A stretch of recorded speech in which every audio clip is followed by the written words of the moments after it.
इस कहानी का नाम है संक्रांति की काली उड़ान। संक्रांति की सुबह हमेशा से खुशियों का पैगाम लेकर आती थी। गांव के आंगनों में रंग बिरंगी रंगोलियां, छतों पर उड़ती पतंगे और हर घर से उठती तिल गुड़ की मीठी खुशबू, सब कुछ जीवन से भरा हुआ लगता था। लेकिन उसी गांव में उसी संक्रांति की रात एक ऐसी कहानी लिखी जाने वाली थी जो आने वाले वर्षों तक लोगों की रूह में कांपती रहेगी। यह कहानी है आरव और नीरा की। आरव शहर में पला बड़ा था। पढ़ाई और नौकरी ने उसे आधुनिक बना दिया था, पर दिल से वह अब भी गांव का ही था। संक्रांति की छुट्टियों में वह हर साल अपने पुश्तैनी घर लौटता, लेकिन इस बार लौटने का कारण कुछ अलग था। उसके दादा का देहांत हुए 1 साल हो चुका था और घर में अजीब सी वीरानी पसरी रहती थी। माँ चाहती थी कि आरव कुछ दिन गांव में रहकर मन को शांति दे। गांव में कदम रखते ही आरव ने महसूस किया कि हवा कुछ भारी सी है। वही खेत, वही कच्ची सड़कें, पर कुछ बदला हुआ था। लोग पहले जैसे खुलकर हंसते नहीं थे। संक्रांति की तैयारी कैसी है? आरव ने चाय की दुकान पर पूछा। दुकानदार ने नजरें झुका ली। तैयारी तो है बाबू, पर रात को कोई पतंग नहीं उड़ाएगा। आरव को अजीब लगा। क्यों? दुकानदार ने धीरे से कहा। क्योंकि संक्रांति की रात वो आती है। वो कौन? आरव ने इसे अंधविश्वास समझकर नज़रअंदाज कर दिया। शाम होते होते गांव की लड़कियां आंगन में हल्दी चावल से रंगोलियां बना रही थी। ढोल की हल्की आवाज़, बच्चों की हंसी, सब कुछ सामान्य लग रहा था। तभी आरव की नज़र उस लड़की पर पड़ी, नीरा। वह नदी किनारे खड़ी थी, सफ़ेद साड़ी में, खुले बाल और आंखों में अजीब सी उदासी। वह रंगोली नहीं बना रही थी, ना ही किसी से बात कर रही थी, बस दूर आसमान को देख रही थी। आरव अनजाने में उसकी ओर खिंच गया। तुम यहाँ अकेली? उसने पूछा। नीरा ने उसकी ओर देखा। उसकी आंखों में चमक थी, लेकिन ठंडी। अकेलापन कभी कभी भीड़ में भी होता है, उसने कहा। उसकी आवाज़ में कुछ ऐसा था कि आरव चुप हो गया। संक्रांति की दोपहर तक आरव और नीरा कई बार मिले।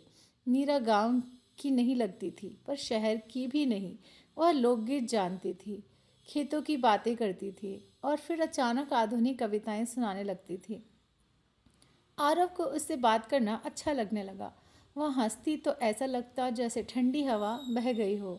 लेकिन एक बात अजीब थी, नीरा कभी भी शाम ढलने के बाद घर जाने की बात नहीं करती थी, और कोई भी गांव वाला उसके बारे में कुछ बताने से कतराता था। संक्रांति की रात आई। आसमान में चांद धुंधला था। गांव में अजीब सन्नाटा था। कोई पतंग नहीं, कोई ढोल नहीं। आरव छत पर खड़ा था जब नीरा आई। तुम डरते नहीं? उसने पूछा। किससे? नीरा ने आसमान की ओर देखा। सच से। आरव हंसा। सच से प्यार होना चाहिए। नीरा ने पहली बार हल्की मुस्कान दी। उस रात दोनों देर तक बातें करते रहे। नीरा ने बताया कि उसे संक्रांति बहुत पसंद है, क्योंकि यह दिन और रात के बीच संतुलन का प्रतीक है, जैसे जिंदगी। उसने कहा। अंधेरे और उजाले के बीच झूलती हुई आरव को महसूस हुआ कि वह नीरा से प्रेम करने लगा है। एक ऐसा प्रेम जो बिना छुए भी गहरा था। तभी अचानक हवा तेज हो गई, दीपक बुझ गए और नीचे से किसी के रोने की आवाज़ आई। नीरा का चेहरा बदल गया। अब मुझे जाना होगा, उसने कहा। रुको। आरव ने उसका हाथ पकड़ लिया। उसका हाथ बर्फ जैसा ठंडा था। अगली सुबह आरव ने गांव के बुजुर्ग से नीरा के बारे में पूछा। बुजुर्ग ने गहरी सांस ली। संक्रांति से 30 साल पहले इसी गांव में एक लड़की थी, नीरा, उसी नाम की। आरव का दिल बैठ गया। वह एक लड़के से प्रेम करती थी।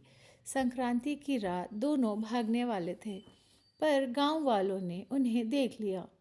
बुजुर्ग की आवाज़ कांप गई। लड़के को मार दिया गया और नीरा नदी में कूद गई। आरव को लगा जैसे ज़मीन खिसक गई हो। तब से बुजुर्ग ने कहा, हर संक्रांति की रात नीरा का साया लौट आता है। वह अपने प्रेम को ढूंढती है। उस रात आरव फिर छत पर गया। नीरा आई। तुम जान गए, है ना? उसने कहा। आरव की आंखों में आंसू थे। हाँ, पर मेरा प्यार कम नहीं हुआ। नीरा चुप हो गई। मैं सिर्फ संक्रांति की रात जीवित महसूस करती हूँ। बाकी समय मैं बस एक परछाई हूँ। आरव ने उसका हाथ थाम लिया। अगर प्रेम सच्चा हो तो क्या मौत भी हार नहीं मानती? नीरा की आंखों से आंसू बहने लगे। ठंडे, पारदर्शी। आधी रात को आसमान साफ हो गया।